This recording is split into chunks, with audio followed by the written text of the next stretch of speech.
it's Lisa Clark. Thanks for joining me. I'm going to show you here how I get that white tracing on the black UART paper. And essentially the top layer is tracing paper. And then you have this layer here, that's the carbon paper. And then there you go. There's the white trace out of that pair of acorns. So yeah, that's how that happens. And now all I'm showing you is how I secure it. This UART tape paper, because it is cut so small, it tends to roll and bend. So I really want it secured down to the surface so it doesn't move while I'm doing the drawing of this thing. And I just kind of dove in. I started on one end. I usually tend to try to work left to right because I'm right-handed. So I can avoid, you know, cross-contamination on the pastels hitting the bottom of my hand and moving it across the paper. So that's a good thing to note. You know, if you're left-handed, you would want to work right to left. So yeah, this is, again, Carbothello pencil, soft pastels. And I'm basically just starting to lay down layers to try to achieve the look of that acorn, that top acorn. So the one thing I would say on this, if I could do it over again on this particular acorn, is to leave that spot for the shine, for that white glare on the acorn.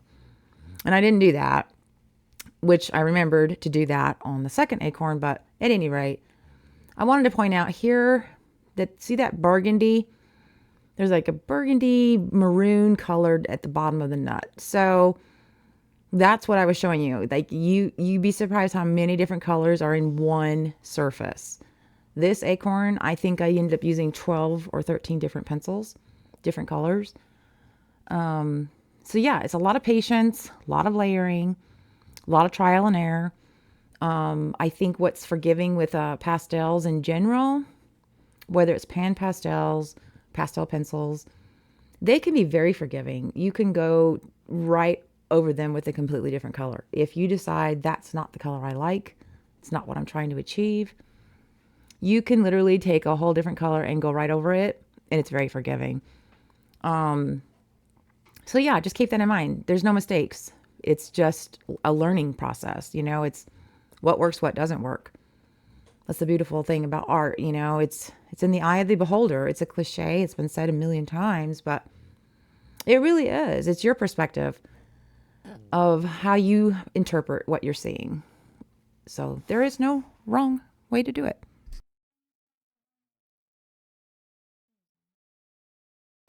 So yeah, just grab your pencil, start, you know, just dive in.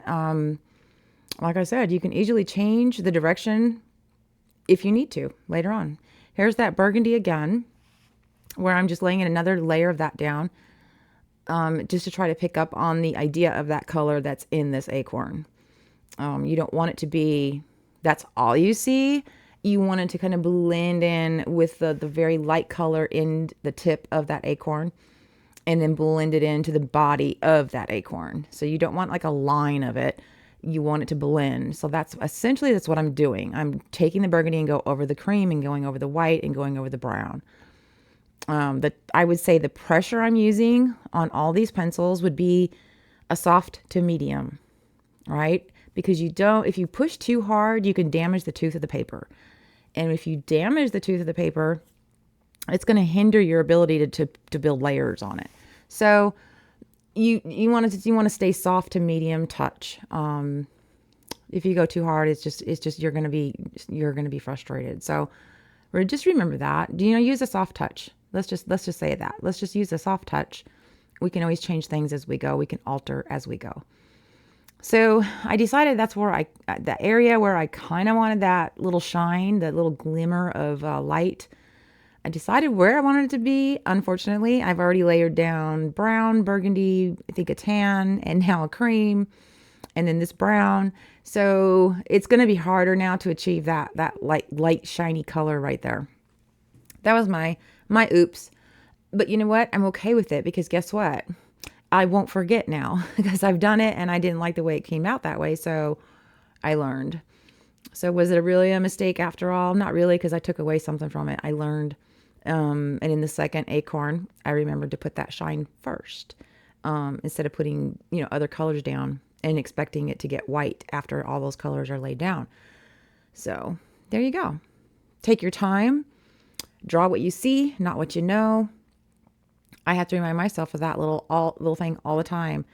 If you need to write it down and put it next to your easel or your art space where you draw, write it down so you look at it. Draw what you see, not what you know. It's great advice. It was given to me when I was a teenager and starting out in the art world. And I have stuck with that advice. It is so accurate and it rings true with everything, every art piece I do. It rings exactly true. So yeah, it's a good advice. Draw what you see, not what you know. If you need to, turn things upside down. It tricks your brain. Your brain no longer would see the acorn. Your brain will just tell you that's a shape, that's a shade, that's a certain color, stuff like that. It's called tricking your brain. And that's essentially what happens when you flip an image, like a reference photo, upside down. You're basically telling your brain, I'm not looking at an acorn anymore. I'm just looking at shapes.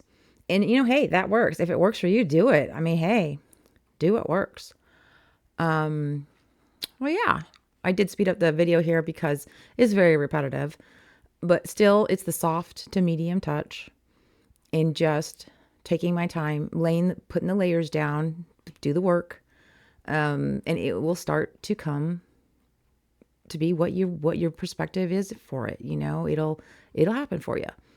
Also, I can tell you, use round motions when you get to this point of layering. Round helps to blend it and give it a more soft, photogenic looking, photographic look. So yeah, little round circular motions with the pencil will help with that. So that's part 1 of the acorn. Stay tuned for parts 2, 3, and 4, and we're going to get this thing done. Have a great rest of the day. Bye.